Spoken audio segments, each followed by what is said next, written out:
Mettez-vous au parfum de l'actualité avec Golden Rose dans le JT. Distribué par Mada Turc. Arrivage goavana ao amin'ny Brico Center Beouzige. Le JT miaraka amin'ireo entana vaovao ao amin'ny Brico Center. Usine, la réussite à la portée de tous. Institut supérieur de l'informatique et du management d'entreprise vous présente le JT. Tech Supreme Center, Beururke Box 501, 4e étage. Vous présente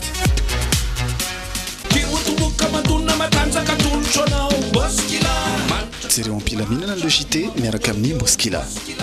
Le centre de formation professionnelle immédiat et l'université immédiat en Baton-Sangan vous présente le JT. Telma, Safit numéro 1 Malagas, Manul Chawanao.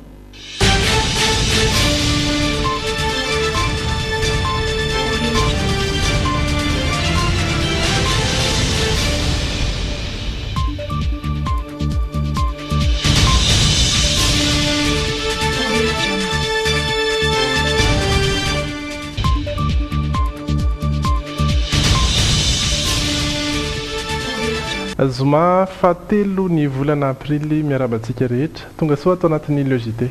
Miarabantsika rehetra tonga soa atao anatin'ny logité ihany koa ary manasantsika iaraka aminay hatramin'ny farany atao anatin'ny fampahalalam-baovao amin'ny androany hoentina amintsika avy hatrany ary ireo lohatenim-baovao ny songadina androany.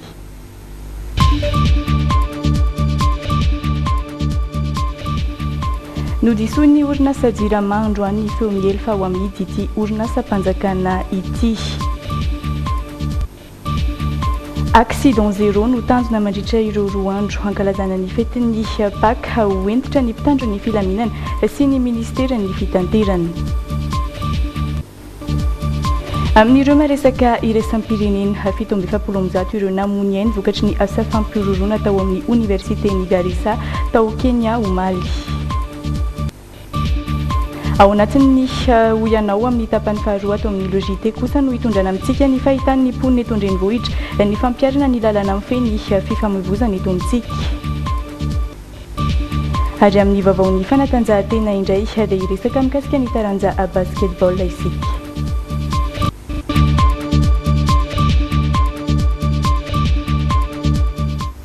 Anatin'izay tapany faharoa ihany koa no ahitantsika ny insolite sy ny trangam-piarahamonina ary rahantsika amin'ny Francis Turbo ny tapany voalohany dia resahanay sy Tsori Arso ny actu.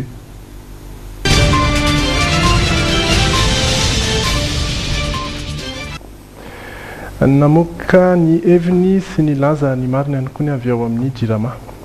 Nanao fanambarana androany ny teo anivon'ny filankevim-pitantanana ny orinasa jirama fa tsy amidy velively araka ny feo mandeha amin'izao fotoana izao akory ity orinasa mpanjakana ity. Fiara-miasa eo amin'ny tsy miankina no atao hoy izy ireo mba hisoroana ny délestage mateti-pitranga eto Antananarivo sy any Tomasina indrindra rehefa fotoana maintany. Manomboka izao araka izany dia mpandrara tsy miankina amin'ny fanjakana no amokatra ny herinaratra ny Mandroseza sy Ivolobe nanatrika izay resadresaka ho an'ny mpanao gazety androany izay Sonia Andrenirina sy Stéphane Mamiadza.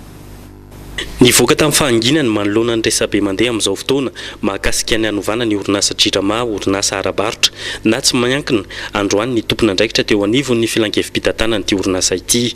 Nambarany tamin'izany fa tsy amidy velively ny orinasa jirama fa hofisoroana ny fahatapahan-jiro lava reny toa ny tranga tamin'ny taondasa rehefa mahintany no nahatonga azy ireo tsy maintsy handray fepetra amin'ny aloha. Dia tsy inona izany fa ny fiara-miasa amin'ny tsy miankina amin'ny fitrandrahana indray ny 700 megawatt eny Mandroseza sy ao Ivolobe Tomasina izay tsy nisy fanamboarana mihitsy hatramin'ny taona 2017 nakaty. Ary tsy misy na paharivona sekonda akory mieritreritra zany privatiseny jirama zany. Ny fanapahakevitra izay tsy verenako tsony mahakasika ny 40 megawatt sy Ivolobe dia fitsinjovana ny tsy isiny délestage eto Antananarivo sy Tamatavy ary tsy hoe Antananarivo sy Tamatavy ihany fa io mahabe resaka dia resana fa mijery an'izany daholo zany mijery ny fomba rehetrarehetra ialana amin'izany zany manerana Madagasikara amin'izay toerana misy jiro. Azo heverina ho ihany ireo tompona andraikitra fa tsy hisy intsony ny délestage eto Antananarivo. Namiena aza ny taha-pamokarany herinaratra ao an-dekaleka. No mariny avy eo amin'ny filankevim-pitantanana fa aorian'ny fitrandrahana ataon'ireo mpandrahara tsy miankina ka azahoany tombony amin'izany araka izay efa mifanarahan-droa tonta dia miverina amin'ny jirama fitantanana. Tsy zavatra hafelona mihitsy. naninona moa zany ny fanjakana mifandimby hatramin'izay sy ny jirama hatramin'izao mbola tsy afaka amin'io fanofana groupe io a dia misy antony mazava tsara io zany ny 98 029 lalàna io zany a dia milaza mazava fa azo omena amin'ny privé ny production na électricité ny distribution sy commercial. Tsy misy fiantraikany amin'ny sarany izao fitrandrahan'ny mpandraratsy miankina eny mandriseza sy volobe izao. Saingy tsara ihany anefa no mampafantatra ny rehetra fa efa tokony roso amin'ny fijerena akaiky ny sara ny jiro sy ny rano eto Madagasikara isika ho iatrany ny tompona andraikitra satria ny zava-misy amin'izao fotoana no mahatonga ity orinasa ity tsy maintsy miankin-doha amin'ny fanampiana omeny ny fanjakana azy. Fa izany ao anatin'izay olana ny jiro sy rano izay hatransika itotika manokana amin'ny rano. Somary niaty ny délestage teo aloha teo amin'izao fotoana izao anefa dia mahatsikaritra ny mponina fa misy indray ny fahatapahan-jiro matetitetika. Nisy tamin'ireo fokontany sasany ihany koa no niaran'ny fahatapahan'ny rano nandritran'ny 3 andro be izao. Anisan'ny nahitana izay toe-javatra izay teny tsara honenana nijery zava-nisy sy ny resadresaka tamin'ireo mponina teny an-toerany Miarisoa Rojiravaka sy Ianja Rakotonoraingy. Nanomboka ny talata teo tsy nandeha ny rano teto amin'ity pompy teto tsara honenana ity raha tsy androany iray. Olona 570 isan'andro eo anefa no matsaka eto. Noho izay fahatapahan-drano izay teto amin'ity pompy ity indray ny mponina no nilahatra naka-rano mandrapiveriny izany amin'ny laoniny. Ohatrany teo anisy nahodiny zareo tao dia tapaka ny rano izay tsy nahafantatra ny olona manome tsahoanay hoe tsy mahavoalo kontery dia ohatrany afa baraka zany zay tonga teo zareo dia ohatrany kian'ilay sefondry zareo hoe mba kontrole tsara ilay asan'ny lisa fa mijaly ilay vahoaka. Iray amin'ireo mpikarama manasa lamba eto amin'ny fokontany Arline nisy fiatraikany tamin'ny asan'ny fahatapahan-drano raha ny fitantarany. Lany amin'ny fatsakana sy ny fitaterana rano ny fotoana tokony ahavitana sasalamba hoy izy any ka niena ny lamban'olona voadio nandritra ny 3 andro nahatapahany rano. Sasalamba ny asanay eto dia 3 andro mibasainy tapaka ny rano zany dia mitona rano alavitra be atao hoe 4 kilometra miala eto zay vao mahazo rano. Ny ahavitana tokony lamba atao hoe 3 trano na 4 trano tsy mahavita ianao fa indray mandeha ihany dia zay paraparivony andro. Ankoatra ny fahatapahan-drano tsikaritra fa mbola misy ihany koa ny fahatapahan-jiro matetitetika tamin'ity herinandro ity na dia hoe tsy délestage maharitra be azy. Tsy voatery ho eto Antananarivo renivohitra ihany no misy izay toe-javatra izay fa na any amin'ny faritra ihany koa. Anisan'ny niaran'izany ohatra ny any amin'ny faritry Tomasina indrindra fa ny ao Mangarivotra sy Mangarano. Eo amin'izay vaovao sosialy izay hatrany mikasika ny fandaminana ny tanàna indray kosa. Trano manodidina ny 300 teo eo no voatery narodana androany teny amin'ny fokontany Ampefilo Ambodirano fokontany Ilanivato ary Andotapenaka voalohany sy faharoa. Trano izay vao marina fa miorina ambony tatatra fivarinan'ny rano maloto sy fanorenana tsy ara-dalàna ireo voakasiky ny fandrodanana ireo. Omaly ariva ny avy ao amin'ny commune no nampafantatra ny fisian'ny taratasy fampandrenesana sy fampafantarana ireo fokontany izay voakasiky ny fandravana trano ireo. Rahantsika ny fanadihadina. Trano roa samy natao itadiavam-bola no niorina teto ambon'ity tatatra ity. Iray amin'ireo ny antirem-pianakaviana ity izay tombony toerana fanaovam-bolo. Efa 30 taona mahery no efa nisy fanondrenana teto araka ny nambarany saingy izao voatery no ravana izao satria tafiditra tao anatin'ireo trano ambony tatatra ny azy. Le lasainy zareo trano ambony kanal. Nazo lalana tany fokotany ve nefa fanangana azy tamin'izao? Nazo alalana tany amin'ny fokotany efa ela tamin'ny mbola velona ary bebe anay. 30 taona niorenana teo zany trano io tsy nisy mihitsy zany hoe fanasorana an'io fa ny samva zany efa niasa teto dia izy zany no tenenay hoe mila diovina foana ao ambaniny dia efa manadio foana zany zay. Dia zao ny faran'izao fandrodanana zao tateo aoriana. Raha tsy ivina ny 12 Martsa lasa teo ny Samva Sampandrara maleo tena misahana ny fikojakojana Antananarivo no efa nampafantatra ny tsy maintsy rosoana amin'ny fandrodana ireo trano rehetra manelingelina ny fikorianan'ny rano izay mitarika dibo-drano amin'ireo faritriva isa-taona.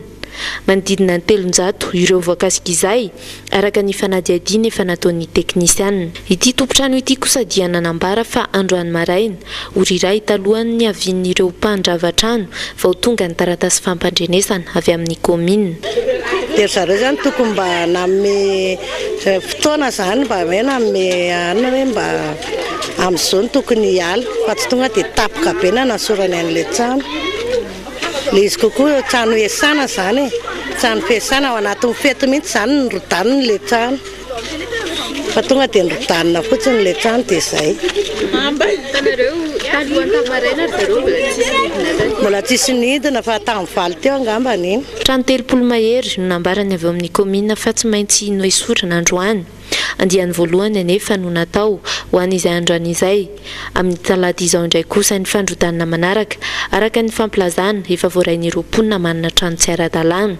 Fepetra izay noraisin'ny ministera-panjakana amin'izahana ny fanatsariana ny tany ny komina Antananarivo renivohitra sy ny Samva mba ahafana miatrika ny fahavaratra amin'ireo taona rehetra ho avy. Tsy dia mifanalavitra amin'izay ihany ny vaovaontsika manaraka mahakasika indray kosa ny lalana efa orovolana izao no tapaka ny lalana izay mampitohy Antanandrano sy Androibe tsy maintsy miodidina any Ambohitrarahaba avokoa noho izay antony izay ireo izay manana fiara ireo mampiasa ny taxi be kosa dia voatery mijanona aty amin'ny 1 kilometatra mialohan'ny fiantsonan'ny fiara mahazatra noho izay fahantapahan'izay hatrany hatreto aloha dia ny tsipaipaika nataon'ny mpampiasan'ny lalana sy ny fokon'olona no nahafahana nanomboka ny asa fanamboarana ary dia nidina teny an-toerana nijery izay fanamboarana izay ihany koa Sonia Andrenirina. Efa tamin'ny taona 2017 ity lalana mampitohy Antanandrano sy Androibe ity no naorina. Araka izao hita amin'ny sary izao dia fefilo izy ity no nototofana. Vokatry ny fiakaran-drano tamin'ny renidraotsakorana ny Fanesy teto Andrenivohitra ireny anefa dia tapitra niepaka avokoa ireo pavé. Tsy azo nandehanana intsony ny lalana vokatra io efa orovolana izao. Lasa janona 1 kilometatra talohan'le tena fiantsonana izany zay nandritra izay dia hitako ny fahasairana an'le mponina mandeha kilometra maka taxi be. Dia fahasombany lalana moa zany dia efa orovolana io lalana io zany sy mba vao nandeha nitondra zany dia difotra tanteraka io ary sarety tanana sy lakana ny ampitany tanterana voaka ary amin'izany ary dia mandoko vola 1000 francs dia lasa fahasahiranana be zany. Manodidina ny 5,000 olona eo anefa isan'andro ny olona mifamezivezy amin'ity lalana ity raha nambara ny filoboky tany izay voatery ny ampita lakana na ihany koa no didina ny Ambohitrarahaba ho an'ireo manana fiara. Noho io dia tsy maintsy nandray fepetra izy ireo ka namory ny mpampiasa lalana rehetra tafiditra tao anatin'izany ny fokon'olona sy ny lehibe ny coopérative CTS anao tsipaipaika anamboarana ity lalana amin'irefy 500 sy 300 metatra ity. Efa nisy ihany ny antsoavana nataon'izy ireo tamin'ny komina saingy taratasy fahazon-dalana fotsiny ihany no azon'izy ireo. Hatreto aloha dia fiara-mienta ny vahoaka madinika fotsiny ihany no nahafahana nanomboka ny asa. Lalana ity zany be da be mpampiasa atrany sabotsina mehana mandalo anakady kely Ambopanja Belanitra saky mandeha amin'ity lalana ity daholo zany ary izy ity zany lalana voalohany indrindra manala ny Ambotayazy. Izy ity zany niazahana nisy fanamboarana satria tamin'ny fotoan'andro zany izy io vy no poto mijoro teto dia le vy io zany misy mangalatra foana dia amin'izao izy tapaka tamin'ny cyclone zao zany dia nanao fanamboarana dia nisoloana biso dia nisoloana biso zany izy amin'izao dia ny ambony atao traverse dia amin'izay ngamba izy tsy afaka le olona misopasotana mangalatra intsony dia zay no mampana azy beto. Vola mitentina enety sy roa tapitrisa ariary moa no ilaina amin'ny fanamboarana saingy efatreto sy iray tapitrisa ihany no voangona hatreto. Na izany aiza nefa dia tsy maintsy natomboka ny fanamboarana satria mijaly ny vahoaka madinika hoy ny sefo fokotany. Mahakasika indray kosa ny fetin'ny Pasika sy ny fiatrehanan'izay. Accident zéro anaty tsy misy loza io no filamatry ny ministeran'ny fitanterana sy ireo mpitandron'ny filaminana amin'ny faran'ny herinandro ho avy io izay hankalazana ny fetin'ny Pâques. Tsy andefitra amin'ny fandikan-dalàna ny mpitandron'ny filaminana hatrarany ho tanjony io raha ny fanazavana nentin'izy ireo indrindrindrindra mikasika ny fisotroana ireo zava-pisotro mahamamo. Ny resaka tamin'ny ministeran'ny fitanterana sy ny mpitandron'ny filaminana androany iainan'Irina Ratsimbazafy sy misy Razafin-Jatovo. ny fahamamona ny tsy fahatomombana ny fiara ary ny fandehanana mafy no antony mahatonga ny lozam-pifamoivoizana indrindra rehefa vaninandro fety tahaka izao. Raha ny fanazavan'ny polisy dia tsy mitsaha mitombo ny loza eto Antananarivo. Raha ny 3 volana voalohany tamin'ity taona ity dia natratra 5,9 ny lozam-pifamoivoizana nitranga. Ny moto sy ny taxi be matetika no isan'ny voakasiky ny loza. Ny moto izao dia natratra 7,50 ny tradoza tamin'ny 3 volana voalohany igny. Ny taxi be 7,50. Hoentitra ny polisy ary indray fepetra amin'ny fandraisana zava-pisotro mahamamo ho an'ireo mpitondra fiara na moto. Ka izay no mahasarotiny ny polisy-pirenena ny amin'izay fisorohana izay satria dia isan'ny mahatonga anazy koa io ana fandraisana alcool eny mpitondrana fiara io. Koa dia manainga ny tsirairay mitondra fiara, tsirairay moa zany mba tsy hosorena rehefa hiaran'ny fisavana na ty fampisotroana etylotesta ity. Tetsy an-tany ny ministeran'ny fitaterana dia nanambara fa tsy maintsy atao izay tsy isian'ny loza amin'ity faran'ny herinandro fety ity. Tokony andray ny andraiky ny daholy noho izany ny mpitandro ny filaminana amin'ny fandrindrana ny fifamoivoizana. Ny antokondra raha misahana ny fitaterana an-tanety anao izay isorohana ny loza vokatry ny taingimbe amin'ny fiara fitateram-bahoaka. Andan'io ny fanenana ny fitohanan'ny fiara, iara-iasa ny ministera sy ny polisy ary ny ATT indrindra fa ny zandary manoloana izany. Tsy maintsy ampiarina ny lalàna amin'ity fety ity raha ny fanazavana azo androany. Atsika zany tsy manala mihitsy hoe fety io dia tsy anara-dalàna negatif fa ny fetin'ina no anarahana ny lalàna mba isiny ny fandaminana mafimafy kokoa dia mamelaka an'izay koa zany ny tenana. Tokony ny olona tsy misotro toaka no mitondra fiara na moto mba hisorohana ny loza raha ny afatry ny polisy-pirenena. Ao anatin'ny lafim-baovao sosialy hatrany ho fitsinjovana sady ny rivo-doza sy izay mety aterany amin'ny taona ho avy sady ho fanampiana ireo vahoaka ny amin'ireo faritra izay matetika lalovan'ny rivo-doza dia nisy ny fanolorana fitaovana ho an'ny vonjovony io atoandro io tetsy amin'ny lapam-panjakana tetsy Mazorivo. Nanatrika izany Andry Lalain'Andriamasy sy Kasambola manana. Toerana efatra izay matetika lalovan'ny rivo-doza sy loza voajanahary sady misy ireo vondro tafika na vondrona mpamonjy vony afaka manampy sy miaro ny vahoaka amin'ny loza voajanahary sy izay efa voazana entana no notolorana reto fitaovana ireto. Isan'izany ny borgady ho an'ny asa vaventy na bliky voalohany any Sambava, ny borgady ho an'ny asa vaventy faharoa any Fianareva-Atsinanana, ny vondro ny mpamonjy vony any Mahajanga ary ny vondro ny fiarovana sivily any Manakara. Misy karazany 5 miavaka ireto fitaovana ireto. Ny loha voalohany dia misy ny ataontsika hoe loha nautique na embarcation, zany hoe misy zany raha ataontsika hoe vedette Argos 700 dia misy ihany koa Zodiac tafiditra ao anatiny koa ny lot de plongée zany hoe le fitaovana entina miditra anaty rano regny. Dia misy ny lot de communication radio UHF sy VSF, misy ny lot de secourisme izay entina anaovana secours d'urgence, misy ihany koa ny ataontsika hoe lot d'épuisement d'eau motopompe zany, dia ny lot d'éclairage misy groupe électrogène sy ny lampe phare sy ny sisa, ary farany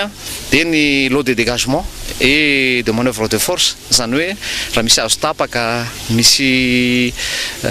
zavatra manelingelina ny famovozana sy ny sisa, misy tronçonneuse zany anapahana an'ireny hazo ireny, misy famaky, misy corde, misy tire-fort, dia misy ihany koa fitaovana maro sangle sy ny sisa ahafahan'ny olona miakatra eny ambony hazo. Dia manana koa zany zay gilet sy ny ataontsika hoe matériel de balisage rehefa hanao intervention ny équipe miaramila amin'ny intervention ny secours na ny intervention d'urgence après ny passage ny catastrophe. Na dia efa nandalo sy efa voadinga antsika aza ny andro ratsy sy rivo-doza ary ny tondradrano dia mbola ilaina sy anomanana ny andro ratsy izay loza hoentiny amin'ny taona ifandimby ireto fitaovana ireto. Raha nambara ny prime ministre lehibe ny gouvernement nandritra ny lanonana no fandraisana izany tena lampanjakana Mazorivo io atoandro io. Tsy aleo ve tonga ny fitaovana na dia tarato izay tsy hanana. Adikako amin'ny teny frantsay kely mialatsiny amin'ilay teny baiko hoe mieux vaut tard que jamais. Ary izao fitaovana io tsy mifaran'andro any ny fiainana, tsika tsy maniry ratsy sanatria fa misy koa ny atao hoe amin'ny teny anankiray koa hoe diriger c'est prévoir. zany hoe ao anatin'ny fitongavan'izao fitaovana zao ihany koa zany dia raha sanatrio izy aho teo ka any amin'ny taona ho avy misy ny fitsehoan-javatra amin'ny cyclone na ny tondra-drano dia efa mba misy fitaovana afaky anaovana iadivana amin'izany isika. Ankoatra reto fitaovana reto izay mitety bidy 470 tapitrisa ariary dia tsy maintsy anondrenana trano hitoerany ihany koa ny any Sambava sy Fianariovatsinanana. Fanondrenana izay nitentina 2.20 tapitrisa ariary. Rehetra ireo dia tafiditra tao anatin'ilay fiara-miasa teo amin'ny fanjakana malagasy sy ny banky iraisam-pirenena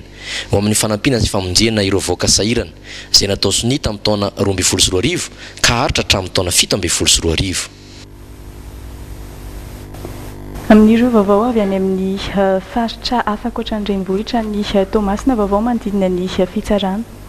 Hofitaina ao anatin'ny zato andro ny 900 isanjato ny ireo raharaham-pitsarana vary mangatsiaka izay niantona teo anivon'ny fitsarana any Tomasina. Izay no nambaran'ny ministra ny fitsarana izay nidina tany an-toerana ary nandray ampeoan'izay i Benjara Albera sy Dino Beanjara. Tanjona petraky ny ministeran'ny fitsarana ny amitana ao anatin'ny zato andro ary anatenana vokatra hatrany amin'ny 900 isanjato ireo vary mangatsiaka amin'ireo raharaha eo anivon'ny fitsarana ka anisan'ny toerana imason'izy ireo anatanterahana izany Antananarivo, Mahajanga ary Tomasina izay anisan'ny beponina indrindra ihany koa ka anisan'ny antony izao fidinan'ny ministra ny fitsarana Ramatoa Noeline Ramanatena Soa teto Tomasina izao. Nisy arak'izany ireo teknisianina avy amin'ny ministeran'ny fitsarana nidina taty an-toerana anampanao fiofanana mba hisin'ny fandrindrana asa ho an'ireo voakasika amin'ny fikarohana ny fandikan-dalàna eo amin'ny Adieloka, Deny Zandary sy ny polisy ary ny mpitsara eo anivon'ny fampanoavana izay manohy ny fanaovana ny fanadiadiana. Ny antony fidinana taty Tomasina dia voalohany aloha nisy an'ireo teknisianina izay nampiofana ny taty Tomasina mba ahafana manao an'ilay hoe traitement en temps réel. Izany hoe izy io dia paika natao mba hisiny fandrindrana asa eo amin'ny resaka Adieloka. Io moa zany natao izy io dia apalakilaky sy ahitambokatra malakilaky kokoa. Anisan'ny tanjona amin'izao fiofanana izao ihany koa ny ahatsapan'ireo mpiasam-panjakana ilay antsoina hoe obligation de résultat ny adidin'izy ireo amerina ny tambinasany amin'ny vahoaka. Dia anisan'izay koa dia hoe RRI hoe natao koa io zany mba ampisy ny hoe culture de résultat mba fototra ho an-tsain'ny rehetra hoe ny mpiasam-panjakana dia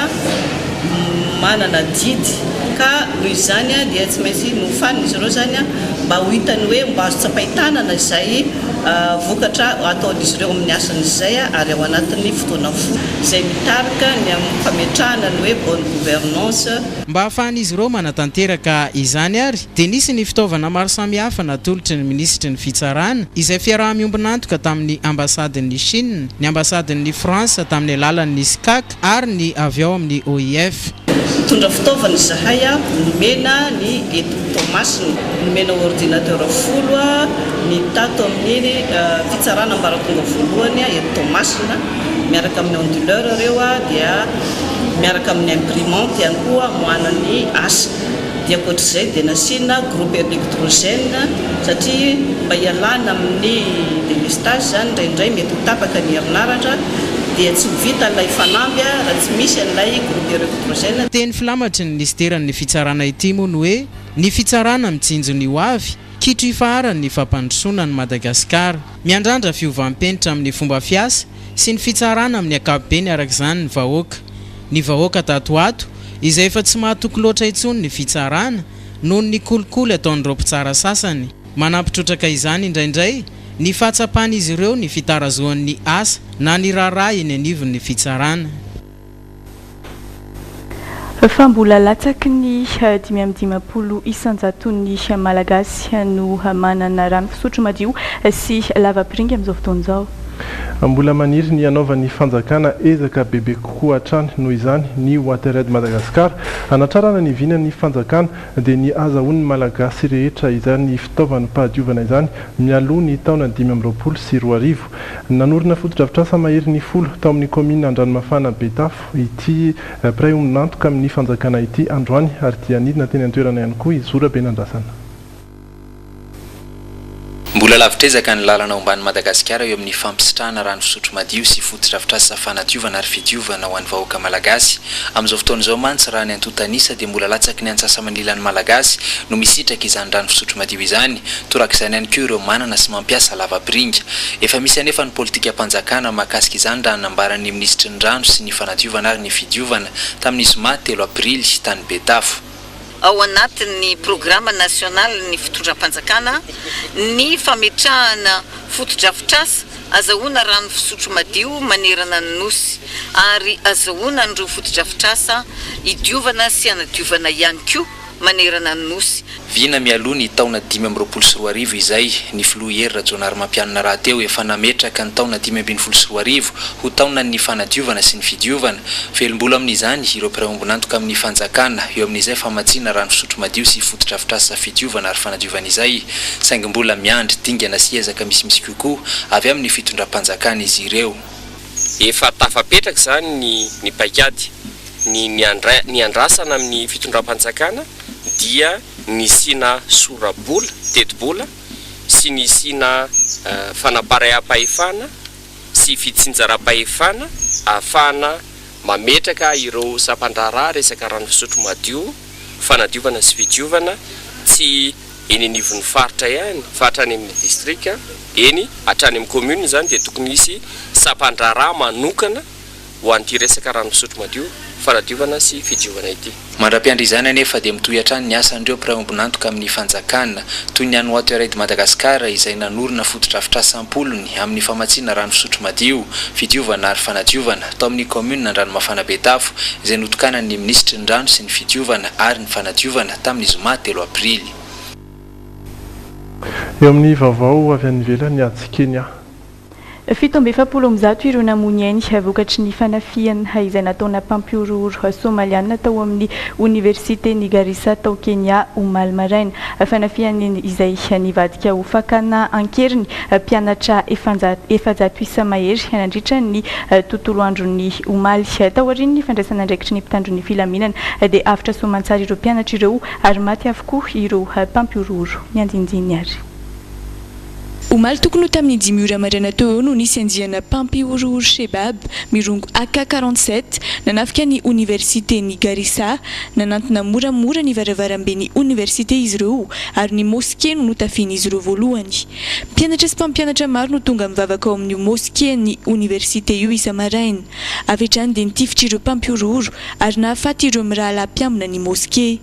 Eny ko nisy fipoahana mafy be teo ambaravaran'ny efitrano fanaovana fikarohana na ny laboratoire izay nisy ahita amin'ny fotoana io. Nivoaka ho nijery hoe inona ilay izy. Tazako niditra tao amin'ny efitrano famakian-teny ireo olona manao fanamiana polisy. Tampoka teo dia nanapoaka bomba tao amin'ny efitrano famakian-teny io izy ireo ka nahafaty ireo mpianatra marobe tao anatiny.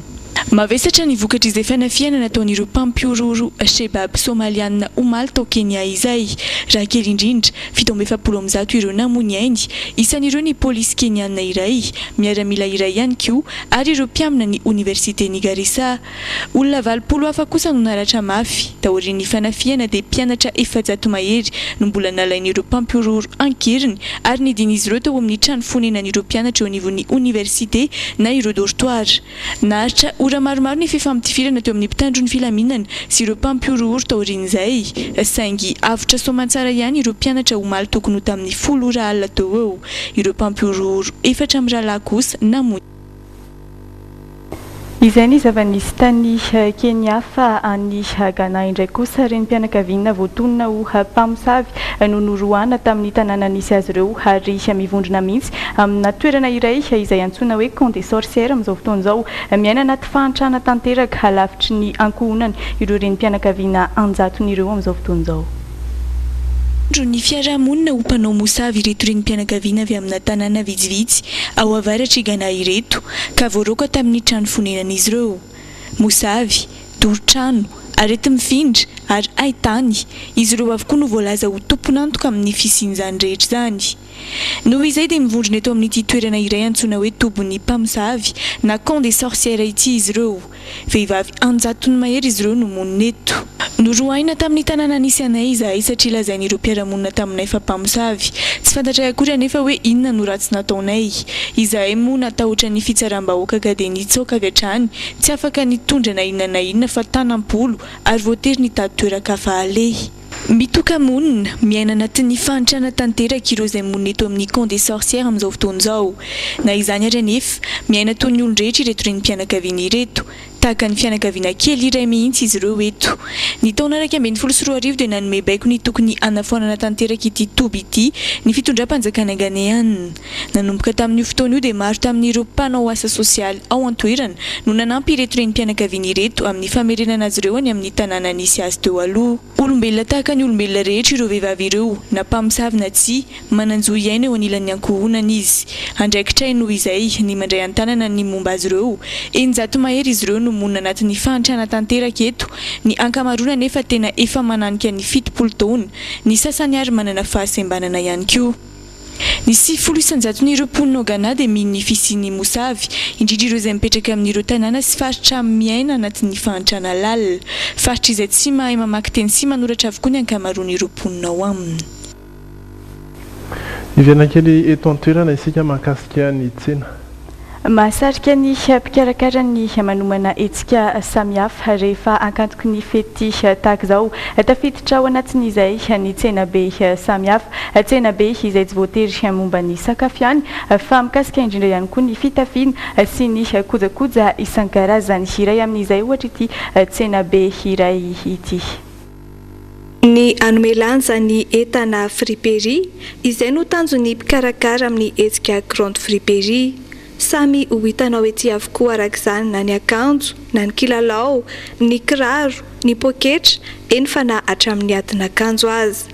Na araka izay ilazana zaiza hoe friperie ny entana amidy eto, manome toky ny mpikarakara ny hetsika fa tsy latsa-danja velively ny kalitao ny kojakoja samihafa izay omenan'ny mpanjifa. Friperie ny kalitao tena tsara ary unika. Zany hoe friperie zany ankamaroan'ny friperie tonga eto amintsika tsy misy mpanana fa olona ray mividy anazy dia olona ray ihany tona ny mandendeha. Aritra 3 andro ny hetsika ety amin'ny paddock stade Mahamasina, izany hoe manomboka androany ka hatramin'ny alahady 5 aprily ho avy izao. Tanao le adi-pianana amin'izao fa sarotsarotra dia misy ny olona hoe taraikiraiky amin'ny fiantsenana dia napakariza zareo ny tonga aty mbola afaka miantsena ato aminay. Amin'ny ankapobeny avy any Eropa ny entana friperie tonga eto Madagasikara raha ny voalazan'ireo mpivarotra. Anisan'izany ireto kiraro ireto.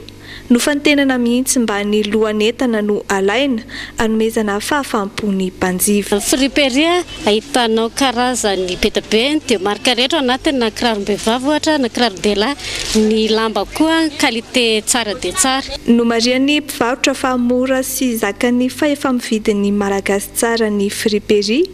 Misy amin'izy ireo azany mbola manao fihenam-bidy 50 isanjato mandritra ny hetsika grande friperie manomboka androany 3 aprily hatramin'ny alahady 5 aprily ho avy izao. Ary dia hotohizantsika ao anatin'izay dokam-barotra izay hatrany ny logité afaka fotoana fo isika miaona hitondray miaraka amin'ny Francis Turbo iresaka ny trangam-piarahamonina maromaro, misy ihany koa ny vaovao ny insolite, ny kolotsaina, ny fanatanjahantena ary iresaka ihany koa isika ny miteny foana mazava ho azy ao ny dokam-barotra. Ary dia miditra ao anatin'ny tapany faharoa ny logité isika misaotra antsika mbola miaraka aminay ary dia araka amin'ny Francis tsika ao anatin'izay tapany faharoa izay. Miarabanao. Efa miarabany Rija, miarabany namako rehetrarehetra mpiara-miasa, miarabanareo mpijery ihany koa, salama tompoko. Dia ho ampidiritsika avy hatrany ary ny miteny foana. Après le bac, qui ne rêve pas d'étudier dans une grande université répondant aux normes exigées par le système LMD? Il prima manolotra anao ny miteny foana. Mialcrea manolotra ho anao.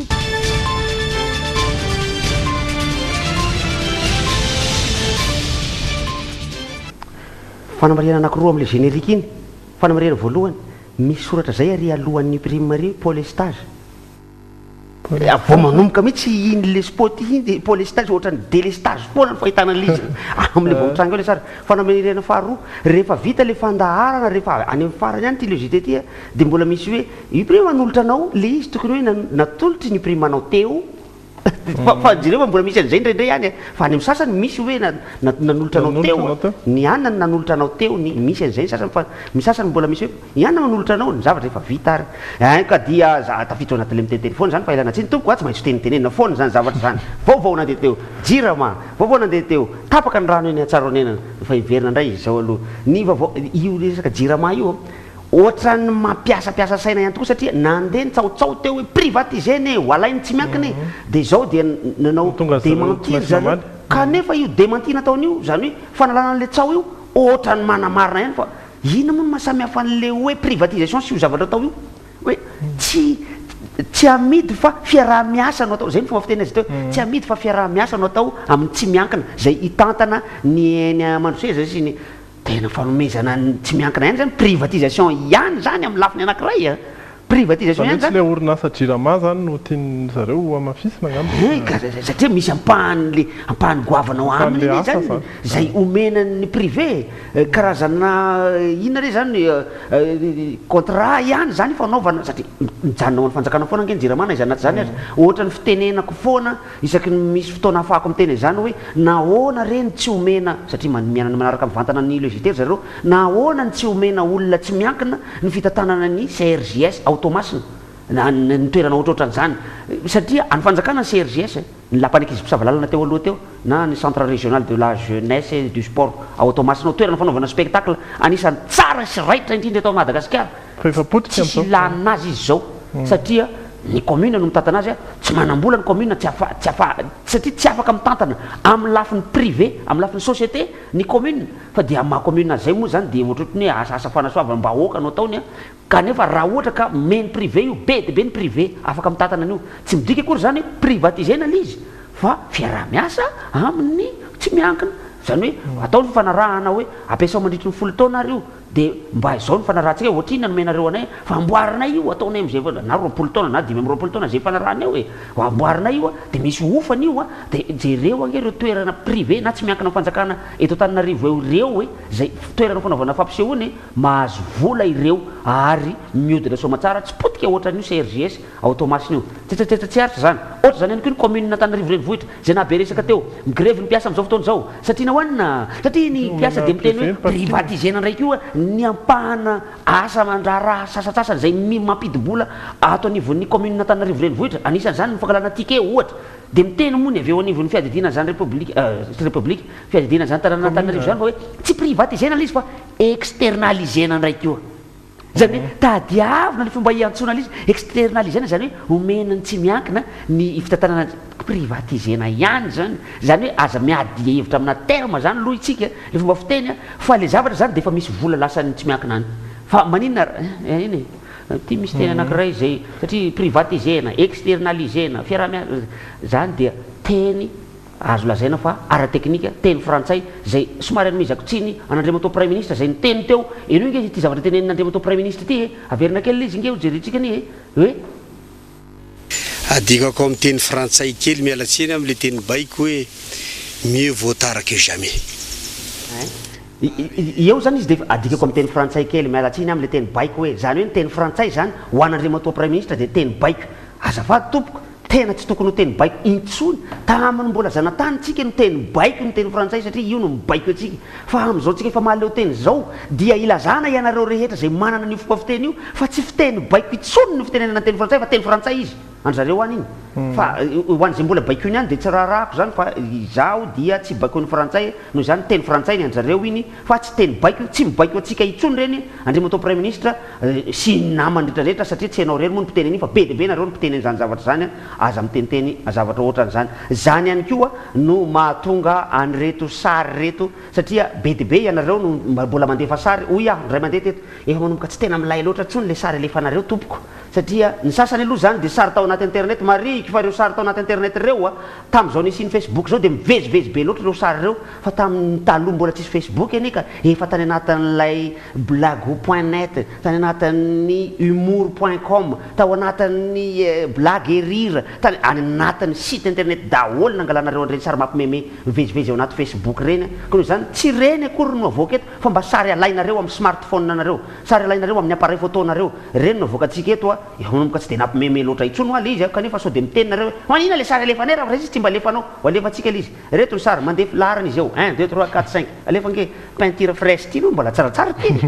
robinet en réparation io zao mety tsara mihitsy no peinture fraîche io zao mety tsara io zao mampimeme ana tsara io aloha zany zao manaraka sary nalefanareo daholo tony itya tsy milaza ninina amitsika ty sary aty fako be ery amparaky ery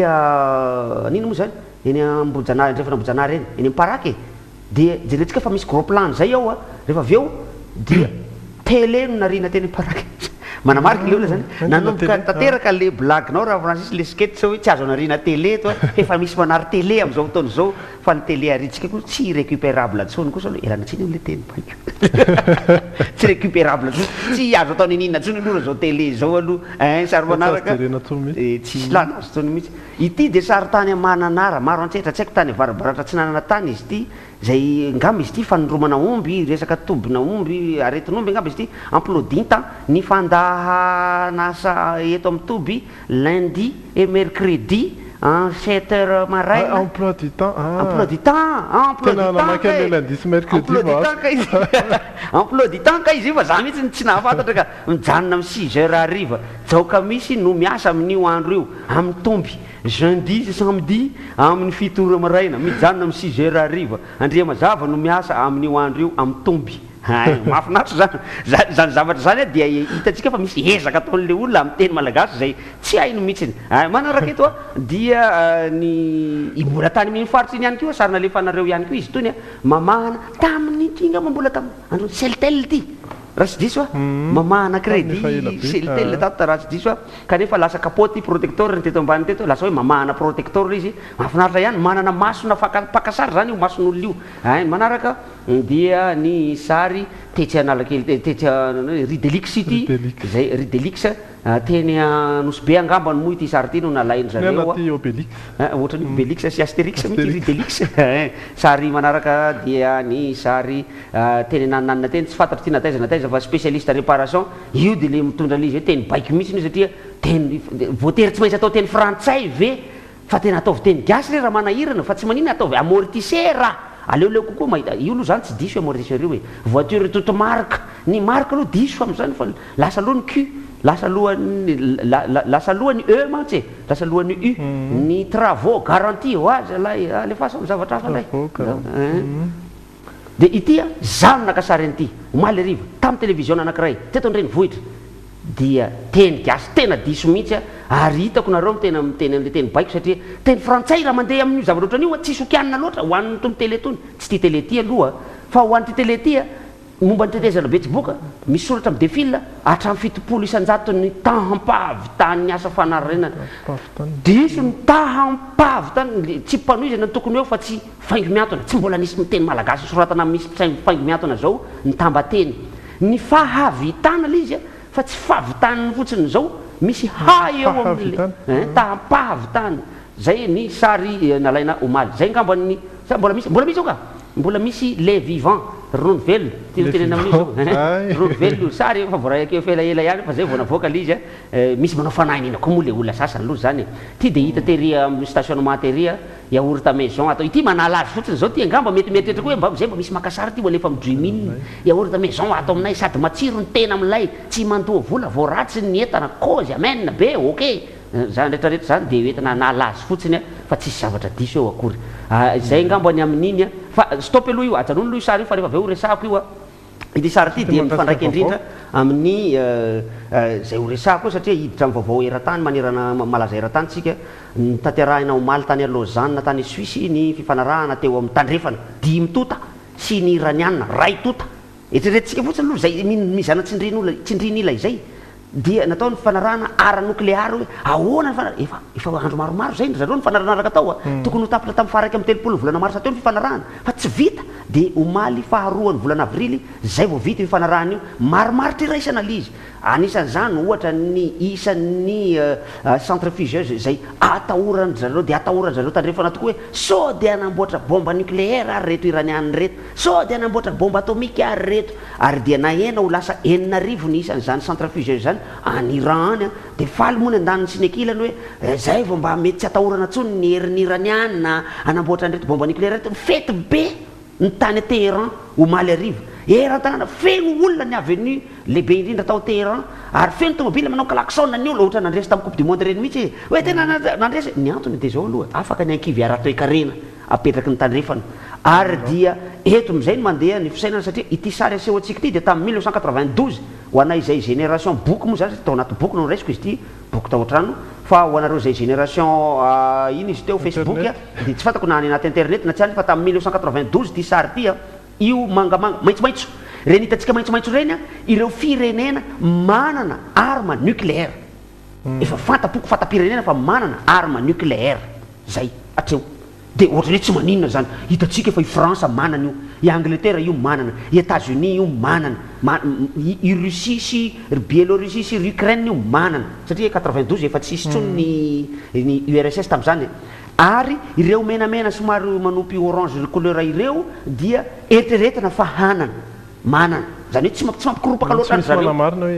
i Afrika Atsimo i Inde zay Inde aloha efa atahotahorany zareo ihany tsy dia misy mikiropaka loatra momba an'izany fa ireto jaune ireto dia atahorana fa mety azon'ireo atao ny hanana an'izany anisan'izany Argentine Libye Iran Irak sy ny namany eo zay amin'izao fotoana zao dia mipoitra tokoa izy fa tokony hanana zany ny iraniana ka maninona moa ny rahanareo reo olona reo avy alao samy hanana any dia raha ohatra ka manana arme nucléaire ianareo dia mba samy manana arme nucléaire dia raha ohatra ka mandaroka ianareo dia mba samy mandaroka daholo eo dia alao rehefa maty nareo dia samy maty eto daholo eto fa satria zany zavatra zany moa zany tsy zavatra hoe rehefa eto ny daroana dia eo ihany maty fa samy maty any daholo mba contre pouvoir contre inona zany contre puissance mba contre puissance zany ny fisindry Iran reto firenena madinidinika reto fa ny tena makamo anaty le izy any manana koa Israël io kritika kely io kritika kely au canal de Suez io manana Israël dia nahoana Iran tsy avelany Iran manko le manao taimbava foana iny hoe Israël zany tokony firenena tsy misy fa tena matahotra faran'izay matahotra mihitsy Israël raha vao Iran no manana arme nucléaire satria opteny iraniana izy kanefa Iran hatramin'izao tsy niteny hoe hanana arme nucléaire fa zay ozy izy satria anampy ny angovonay ihany koa ny énergie nucléaire ohatra ny anareo mba manana io dia mba hanao koa zahay fa feperana be zany hoe mizanatsindrinila mbola miseho ny tanjaka ny tandrefana amin'izany rehetrarehetra izany toizantsika ny vaovao eo toizantsika eo anatin'ny trangam-piaramonina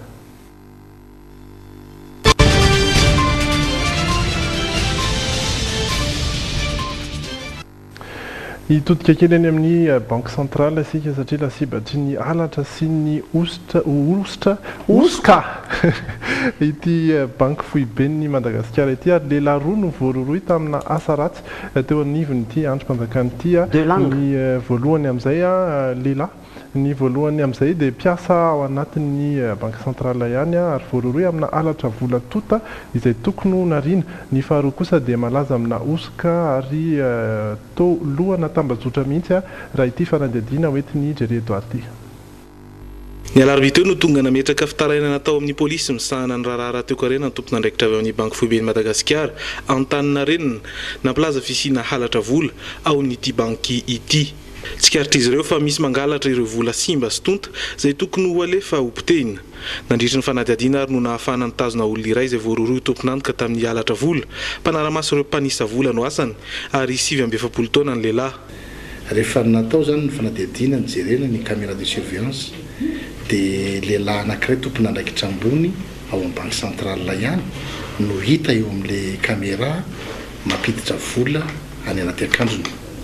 io vola io ohatr'izao no fandeha ireo vola efa tsy miasa intsony zany hoe fa simba ka tokony hodorana no alainy dia angalarina. Araka ny hita tamin'ny caméra trany dia mahavita maka vola indroa izy ao anatin'ny iray andro. Ny volana martsa lasa teo koa dia tratran'ny mpiara-miasa aminy izy nanisika vola tao anaty akanjony saingy efa nasaina naveriny zany. Tsy voafaritra ny vola efa lasany saingy tombanana ho amina tapitrisa maro izany. Lasibatry ny halatra sy ny osika ny banky foibe, lehilahy iray ny fantatra fa nahavita namoaka vola 2 miliara sy 400 tapitrisa ariary saingy sarony nandritry ny famotorana hafa ny tenany. Tateorina izy ireo zany sakiaka 20 miliara indray dia 420 izy nanatanteraka an'izay zany hoe efa kazona tambazotran'olona mihitsy zany le tambazotran'olona zany le izy dia efa 420 ny vatratrana hiditsapondra fa i bebe mbola afaka antsoka dia namoa fitsarana didy fampisamborana dia tamin'ny raharahany Tomasina tamin'le farany teo le nisina voaroa mpitandro filaminana dia tafiditra tao anatin'io koa bebe. Tsy mitazon'ireo mpandika lalàna ary hentitra amin'ireo manao izany ny anivon'ny banky foibe izay mijoro mpitory tamin'ireo raharaha roa ireo. Samy natolotra ny fampanoavana io maraina io ireo voaroroy. Reny ohatran'le olona le hoe le ohatran'le polisy nandoro rongony ahoana moa ny azonao antoka fa tena doranjareo tokoa le rongony rehetrarehetra raha natratra rongony teo eo amin'ny 500 kilao eo ny polisy tarianana tsy dia eritreretinao fa nidorany daholo izy rehetrarehetra fa mety eo amin'ny 700 kilao nidorany fa ny 100 kilao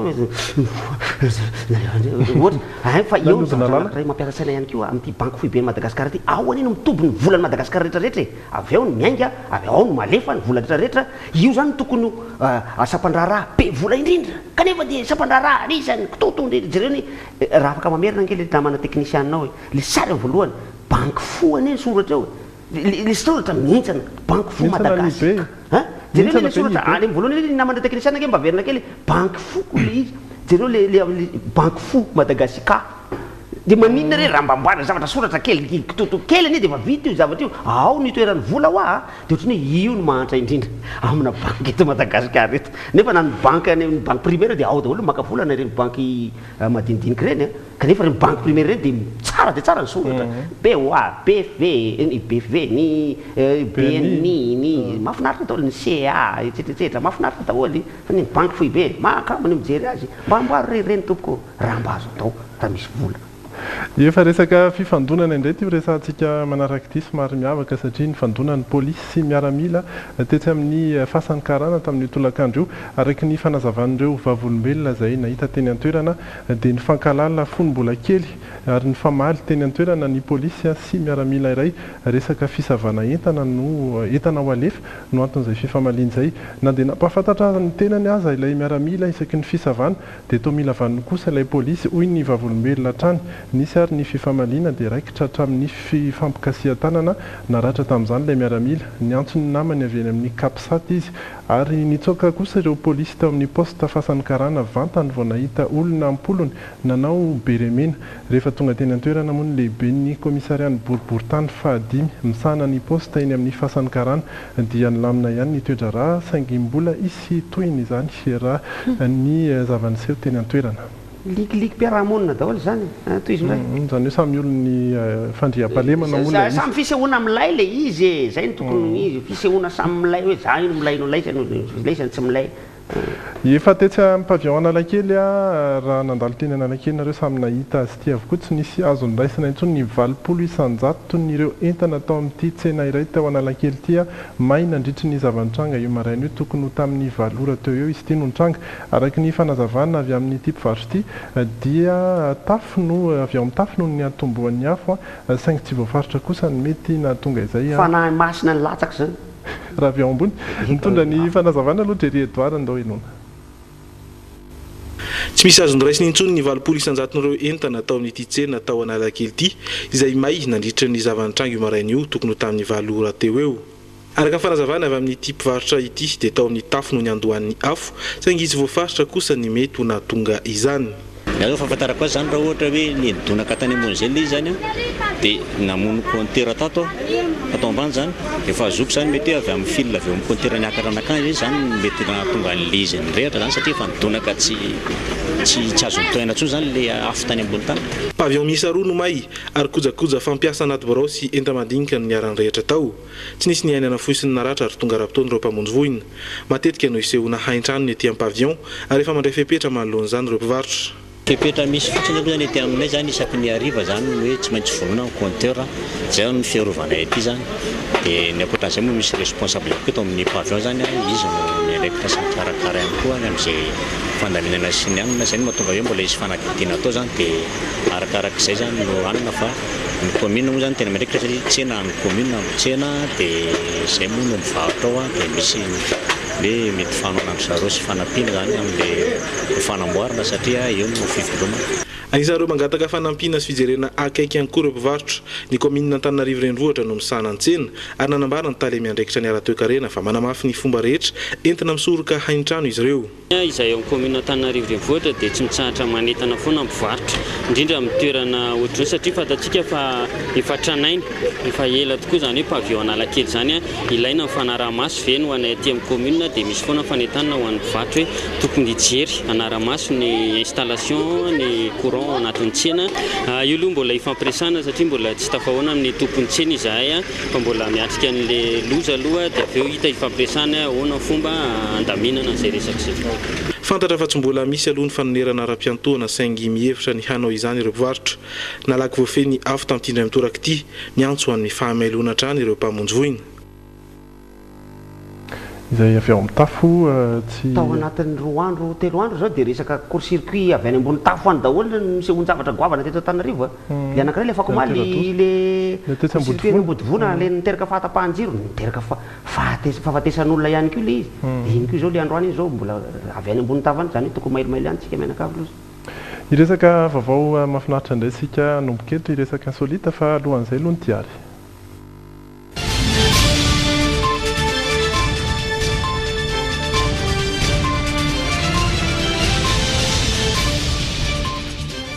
Ny diary izay hanomezana anao hatrany fanampanazavana mikasika ny 10 party ho amin'ny alahady sy alatsinainy izao ankoatra ny mozika fandraisana teto ny fandamenana andreo artista ny sakafo androany indray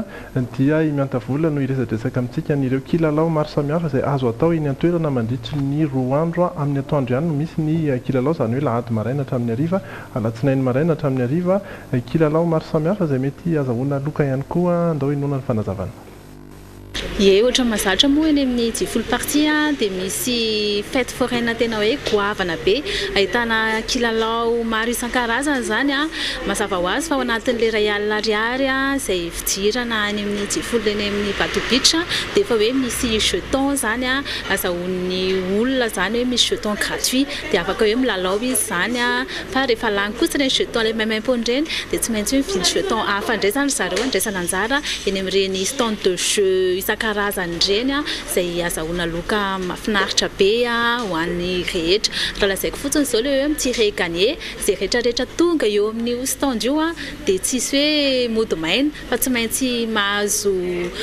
fanomezana zany mandeha mody ihany dia misy koa ireo karazana hoe concours moa zany hoe misy karazana course kely atao azahoana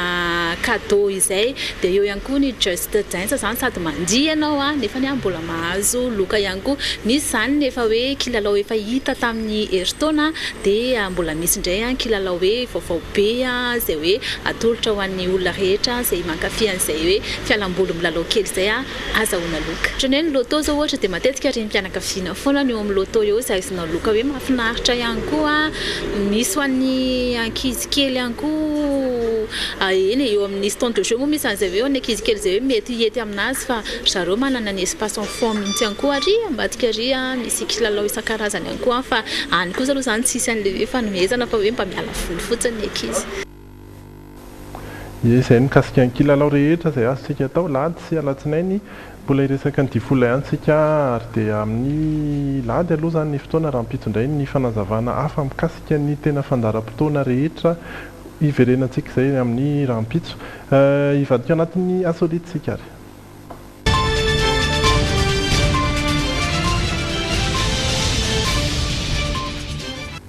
andehanantsika kely atsy Afrika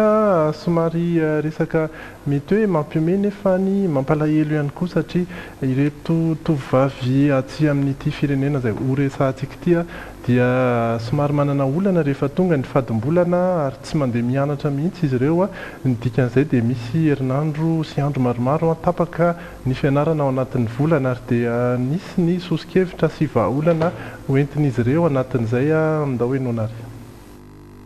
sady tsy lafo no afaka sasana tsara tsy toy ireny fitaovana fampiasan'ny vehivavy rehefa mandalo ny fotoanan'ny fadim-bolana izay fanarina jetable ireny 5,000 € eo ny vidiny iray fonosana amin'ireto serviette hygiénique ireto 7 be izao no ao anatiny ary afaka ampiasaina mandritra ny 5 taona farafahakeliny Subanja vehivavy afrikanina tatsimo iray no namorona ity karazana serviette hygiénique iray ity entina hanampiny ireo zatovovavy amin'ireo fianakaviana sahirana amin'ireo faritra ambanivohitra izay tsy afaka ny mividy ireo serviette hygiénique amin'ireo tranombarotra lehibe noho ny tsy fampiny enti-manana. Ny tena nanosika dia ny fahafantarako hoe misy amin'ireo ankizivavy no tsy mandeha mianatra mihitsy rehefa mandalo ny fotoanan'ny fadim-bolana avy hatrany dia ny zanako ny tonga tato an-tsaiko. Zatovovavy afrikanina mpianatra iray amin'ny folo no tsy mandeha mianatra mihitsy rehefa mandalo ny fotoanan'ny fadim-bolana. Iray amin'ireo ohatra Nante Poko izay monina eto Soweto. Irony taratasy fampiasa rehefa mivoaka na papier toilette irony no nampiasaina hatramin'izay. Tsy manambola hividianana serviette hygiénique andreniko noho izay dia tsy afaka mandeha mianatra ao mandritra ny fotoanan'ny fadim-bolana. Potipotika lamba, gazety ary sachet plastique isan'ny fampiasan'ireo zatovovavy amin'ireo fianakaviana sahirana avokoa ireo fitaovan'ireo rehefa mandalo ny fotoanan'ny fadim-bolana izy ireo. Mitety ireo toeram-pianarana samihafa mihitsy Soba, mizary ireo serviette hygiénique hafakely ireo no sady manome torohevitra mikasika ny fikajina ny fahasalamana ara-pananana ihany koa. 5 voafetra ihany izany ary miankina amin'ireo malala-tanana vonany hanampy azy amin'izany.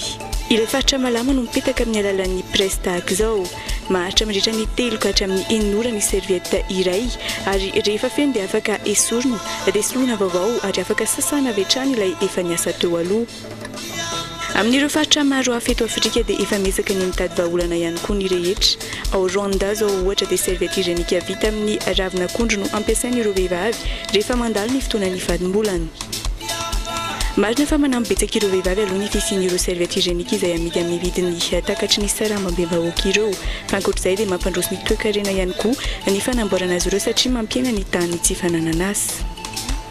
Mbola anatin'ny famokarana tanteraka ireo serviette hygiénique hafakely ireo ny orinasa izay mifarimbona amin'ireo fikambanana tsy miankina maro samihafa amin'izao fotoana izao. Afaka iray volana eo dia hiparitaka manerana ny tsena afrikanina izy ireo. Tena fanamarena ihany fa voataty afarany vao nisy an'ity serviette hygiénique jetable ity fa hatramin'izay dia ireny ihany fampiasan-dra malagasy ary mbola hatramin'izay tiako tenena ary mbola tato anatin'ny 20 taona tato anatin'ny 20 taona vao nisy an'ireto na amin'izao tsika miteny izao aza mbola betsaka ny vehivavy malagasy tsy tia mampiasa an'le serviette hygiénique le jetable le à jeter satria ohatrany hoe tsy mety amin'ny fahasalamana le izy ary misy dokotera koa aza miteny hoe tsy tena mifoka raha tsara loatra izy io no hoe mampiasa vorodamba fahamborodamba ary ny tena fanaondra malagasy ary reny lamba le flanelle kokoa izy fa tsy lamba coton kokoa zany no ampiasainy dia sasana le izy rehefa feno dia mbola azo ampiasaina indray mandeha fa tsy haiko hoe rehefa afrikana tatsimo manao izy dia lasa insolite dia lefa am'le vita.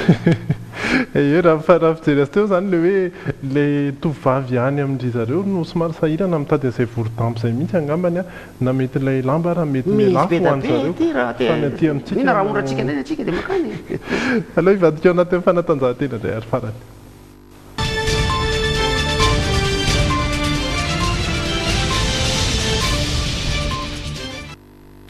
Navelom-bolony teo anivon'ny ministera-ny fanatanjahantena ny ainga avao izay noraisin'ny fitondram-panjakana mandinina ny fandraisantsika sy ny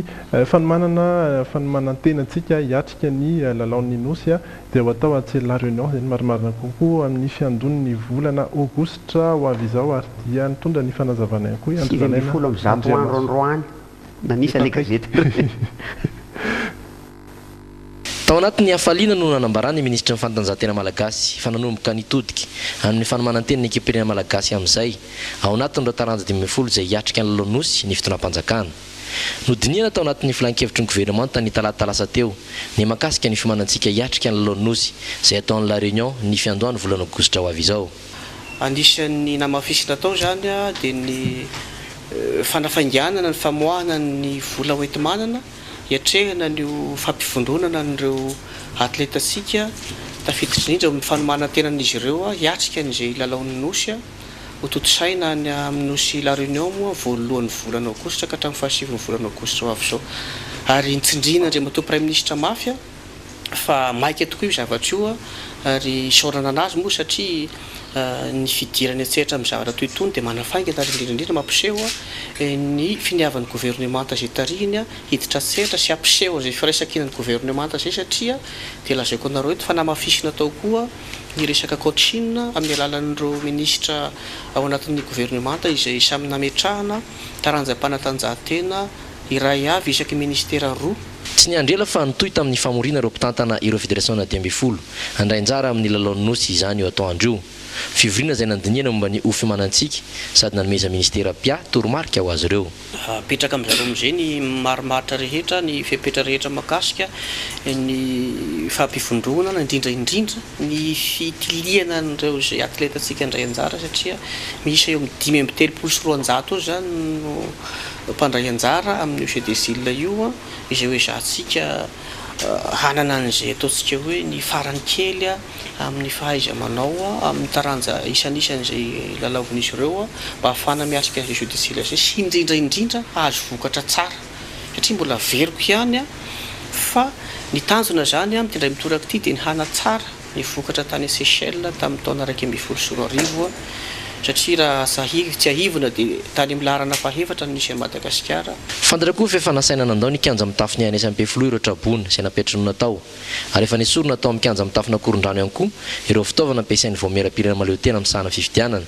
izay efa andalam-panarenana avokoa ireo fotodrafitrasa ireo. Ankoatr'eo dia niraisy ministra ny fanatanjahantena tena brofiasany io maraina io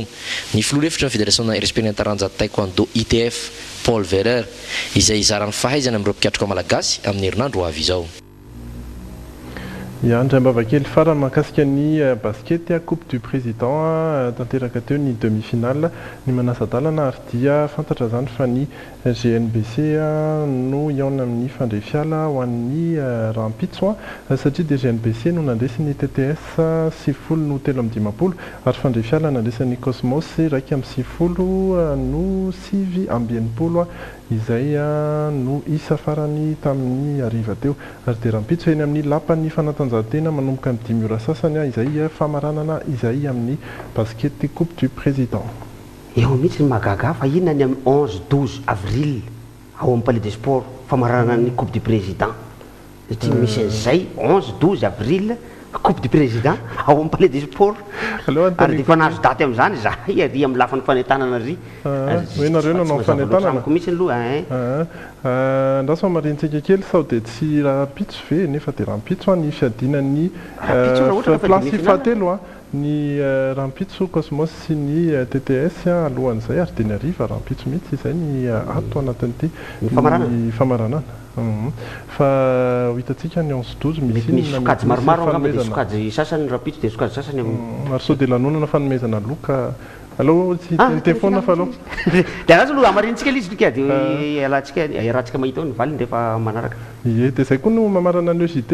asa misy afatra farany ianao ia dia mirary atsika rehetrarehetra satria moa za tsy akatreto rapitso a dia fa mirary fankalazana fetiny pakasambatra ho atsika rehetrarehetra zay mpanaraka ny fandarana le EJT ary tadidio fa mbola tsy andro mpifaliana ho azy zao andro zoma izao tena andro hoany no atsevatsika namonona nafaty any Kristy aza miady hevitra be hoe zoma ve le andro tsy zany fa le fahatsiarovana fotsiny le andro androany ka fa dia maty izy tamin'ny andro androany afaka 3 andro izy vao mitsangako velona ary izy mitsangako velona io zay vao tokony hanao fety isika rehetrarehetra tsy aritra ihany talohan'ny akarako teo dia ny eno radio ary radio Madagasikara no enoko fa nisy olo tena radio Madagasikara ny teny jabaka re le bande aviany ary izy io tsy fantako hoe mivantana ve sa tsy mivantana fa ohatra nisy fitokanana rano zay rano fisotro madio zay tany Andratsay fa mivadika ny zavatra lazay rehetra fa tena efa manomboka azo sotroina indray ny aty amin'ny rano Andratsay azafady efa manomboka azo sotroina ny rano aty Andratsay naveriny fan'olona le izy zay mino fa tadidiny le bany zay izy raha ohatra ka misy maheno zay ny eno an'izay radio zay mariko fa ny radio rehetrarehetra eto Madagasikara dia enoko daholo za le olona le rehefa mandeha fiarako dia tonga amin'ny tanàna anankiray ajanona ny radio kasety ajana ny CD ajanony zay flash mandeha fa eno zay radio mandeha eto amin'ity tanàny ity za dia mba anisan'ny olona tia radio indrindra ary ny radio rehetrarehetra eto Antananarivo eto tapitra andalondalovako enona daholo misy ny janonako elaela misy kosa ny andalondalovako kely aloha enoka ina reny ato ina tsy dia any amin'le hira loatra aloha no enoko nefa za dia anisan'ny mpieno hira ihany koa ary dia izay ihany koa ny rariko soa ho antsika rehetrarehetra tompoko lasy tompoko vavy manaova fetiny mpakasambatra avokoa raha afaka mpitso veloma tompoko isika miona ihany raha mpitso veloma tompoko